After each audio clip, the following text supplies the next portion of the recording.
An air filter is the easiest way for a homeowner to take care of their home. Too many of us, I'm included, would wait until there were other indicators like the system's acting up before we replace a filter.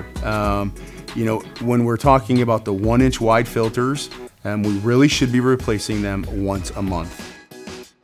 And a furnace's first job is to move air. If we're restricting that ability, it's gonna have to work harder. So your efficiency drops, you spend more money on your utilities. So by replacing that 1-inch filter once a month, you actually increase your efficiency, decrease your monthly bill, and that decrease in energy cost actually supersedes the cost of the filter.